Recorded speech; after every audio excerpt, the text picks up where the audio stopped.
I was looking for something simple and modern for my plant cuttings, and this turned out way better than expected. This Propagation glass station comes in either a 3-cup or a 4-cup size, with clear glass vases and cork lids that sit inside a wooden stand. The design is minimalist, so it doubles as both a propagation station and a home decor piece.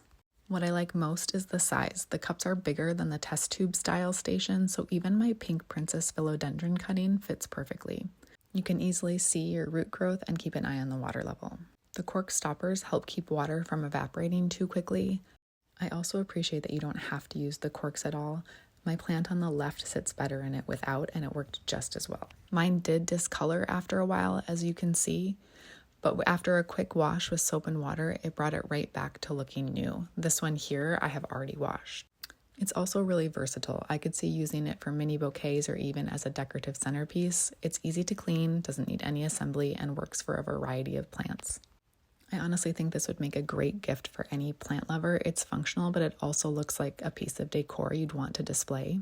If you're looking for a propagation station that's as pretty as it is practical, this is a great choice.